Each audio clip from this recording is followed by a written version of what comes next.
This is Rob Tebbutt for Boxing Social in association with Betfred. Delighted to be joined by Daniel Dubois. We're here at McGuigan's gym in London. Daniel, Happy New Year. How are you? I'm good. You? I'm very well, thanks. Very well. I just mentioned to you before we started filming, you've got a nice big beaming smile on your face all day today. You look very much happy to be back at it in 2022. Yeah, glad to be back in the gym. Don't want to get too close to me. I've been ill for a few weeks, so I'm glad to be back at it now and grinding away again.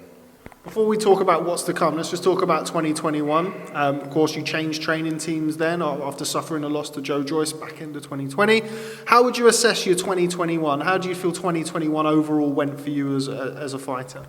It went good. It was comeback time and just laying out, the start again of a new chapter for me. So that was just, it was regular, usual business, back to usual, and I'm ready for a big, things on the horizon again. Also made an American debut last year in 2021. That looked like quite the experience. Did you enjoy that? Yeah, fun. It was a fun show. It was different sort of atmosphere, and we and Dad, we went over there, we had a good laugh. Jolly good. You weren't over there you were over there for a while. The fight didn't go that long, but anyway, moving on. I just spoke to your sister again. She seems very much happy, about to make her professional debut. What's it been like having her back in the gym? Obviously, I know that you've sort of trained together over the years, and even when you first came down to train with Shane, but it must be great having her in the gym with you now. It is, she's, it's good to have her in the gym, and myself, and we bounce off each other, and seeing her, just doing what she's always done. She's always been a good boxer, and this is the time this is what she's been training for, and she's nothing left to prove as an amateur. So it's got time to go pro and win some more titles. Well, we look forward to seeing her progression in 2022, but let's get back to yourself. First of all, really, it's just the development. Obviously, you've had a couple of fights with Shane now. I know when I first came down to the gym, you were talking about just quickening things up a little bit, maybe working on some conditioning. How do you feel that you're getting on now with Shane? How do you feel you've developed or improved? Massively. Shane's, it's good coaching and just good atmosphere now. I've got good sparring in there, Lawrence Okoli, good guys to bring me on, and we're all in there, all competitive, all on a level. So we're, it's a good thing to be in there. And, growing up with some of these boxers coming through the GBs out with these guys, it's like, let's get it on, and it's going well. What's it like sharing the ring with Lawrence Okoli? Obviously, WBO cruiserweight champion. It's strange you see each other stood next to each other, and one's a cruiserweight and one's a heavyweight, but must be some great work getting in there with somebody like Lawrence. Oh, definitely. I've been, it's quality sparring, and that's what I need to bring me on, and, both of us, so, it's a win-win. What's 2022 looking like for you? As I understand it, we're still waiting for an announcement, but the name that's been bandied about has been Trevor Bryan for the WBA title of sorts that he holds. Is that the fight that interests you the most next? Yeah, definitely. That guy and the belt, taking that one, and really doing a number on him and taking that title. That's what I want, next really, and hopefully Frank will deliver it, and we'll get up there and get where I'm supposed to be, really. How much have you seen of Trevor Bryan? What do you make of him as a fighter? I can beat him. That's what I see. I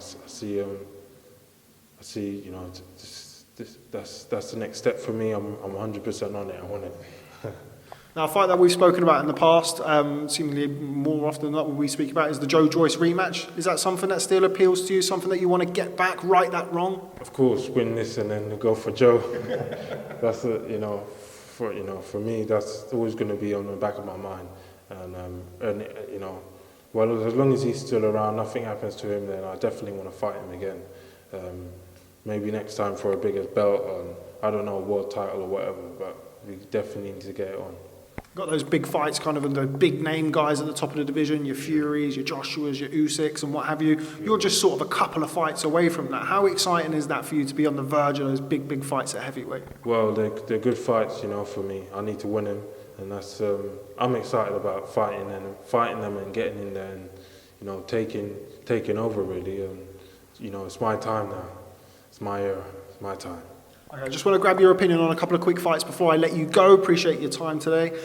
First question I have is about Tyson Fury potentially boxing Fury-Whyte for the WBC title. What do you make of that fight if it is made? I think it's a good fight. You know, Dillon's in with a chance. He can box, he can punch. He's improved, I think, and you know, he definitely has a puncher's chance at least. But I think Tyson will be, you know, he's proven himself, and he's a better boxer than, you know, most guys out there, and he's got a lot of different angles. So I think he'll probably win it. Now, somebody else that you know very well from your time in the amateurs and training up in Sheffield, Usyk-Joshua, obviously last time he was in the ring, lost his titles to Alexander Usyk. It seems like that's the fight they're looking to try and make, the rematch there. What do you think he has to do in the rematch that he maybe didn't do in the first fight against Alexander Usyk? I think probably, you know, pushing him back more, and you know, everyone's saying that it's common knowledge just to be more aggressive. Really, the last fight, it looked like he was trying to outbox him, but Usyk is he's an amateur world champion, multiple titles, so he's going to be really difficult to do that against. So pushing him back and probably, you know, going back to the old AJ of just destruction and destroying, but we'll see. It should be interesting whether or not he wins or not. How impressed were you with Usyk against Joshua? A lot of people had Joshua the favourite going into the fight, the size, experience at heavyweight. How impressed were you with Usyk's performance?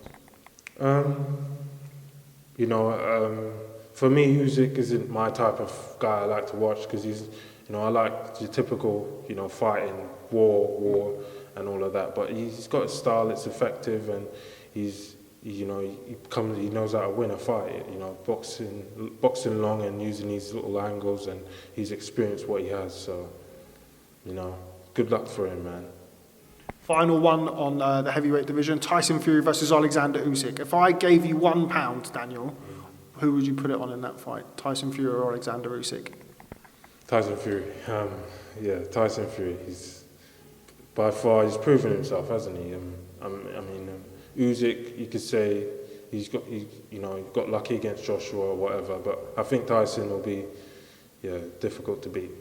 Okay, well, Daniel, always appreciate your time. Thanks very much for speaking to Boxing Social. Before I let you go, I'm asking everybody the same question. I asked your sister, I asked everybody else.